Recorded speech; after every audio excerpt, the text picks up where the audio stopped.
crossroads. So Yeah. And what was that like, Big Boi? I mean, like, wanting to be a rapper. I'm sure you looked up to someone like him from Atlanta. Had the Outcast days, and now he's a solo artist. What was that like meeting him? I mean, it's funny. The first time I met him, he came to my house for Thanksgiving. No way. Yeah, it was like towards night. We were playing spades, like having drinks and stuff like that, or my parents were. And he just came and played cards because he heard about my music and he just wanted to meet me. He let us hear his like new album that was unreleased, and like it was amazing to meet him. I mean, like I've been listening to Outkast since I was like a very young kid. I remember I said I moved to Cali. I think that's when I was like first introduced to Outkast, like back in the '90s. But it was. I mean, it was, and even that meeting, it was kind of like. It was a lot of, I don't know if I can say pressure, but it was a little intimidating too, just because like I'm young and like this is Big Boi, Legend, man. Yeah, a legend, and like I'm even still shook to this day that I know him, you know what I'm saying? But yeah, it was a little intimidating. So like I always like struggled with figuring out like how, like I always didn't want to ask for too much and like take advantage of like the fact that like so I just. Sometimes that kept us like a little distant, but like, over the years, I've kind of like developed that relationship now where like, I can hit him up whenever.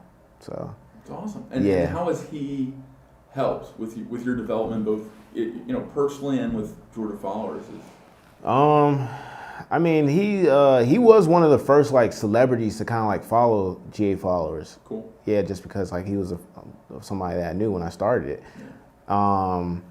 So and then that has helped like other people realize like, all right, he's like a few times like I've been around him. He's like, yo, this is GA Followers, like, and he's introduced me into like other celebrities, which I mean it's cool, but yeah, I mean it's helped for sure. Helps with exposure, helps with legitimacy. That's cool. Yeah. And has he given you advice on when you were thinking about rap, when you're thinking about business? Was he nudging you in any direction, or was he just asking? Nah, I don't think not really. I mean, he not really. I think he just wanted to see where my head was at. But like, I have had like the times that I do have conversations with them, they're not really about the business or music really. Like, I remember I had this conversation with him for like maybe 2 or 3 hours. We were just sitting at the studio.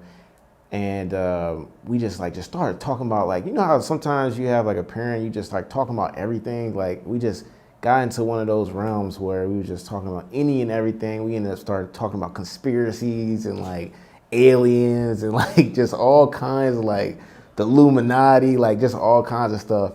So that was real cool. But yeah, I don't think he's never really like had advice for me in either real field, but it's just been fun to know him, So maybe it came more from yourself, your own voice. Yeah. Like, hey, this makes sense for me. Right. Yeah. No, for sure. Yeah. Okay. Yeah. And do you still get in the studio at all? Are there any aspirations to put music out there? Yeah. I mean, I still get in the studio. I get in the studio every now and then. But really, it's just to play around. Like I don't know. I don't take it serious right now. I think someday I might. But like right now, as far as rapping, I was rapping. Yeah, I get in the studio every now and then. But like I think to some point, I do want to learn instruments, and like I'm really focused on like the piano or the trumpet. And like as I get older, I want to be able to like go in restaurants and play it, like something like dude. Nice. Yeah, I still got a passion for music, basically. But yeah.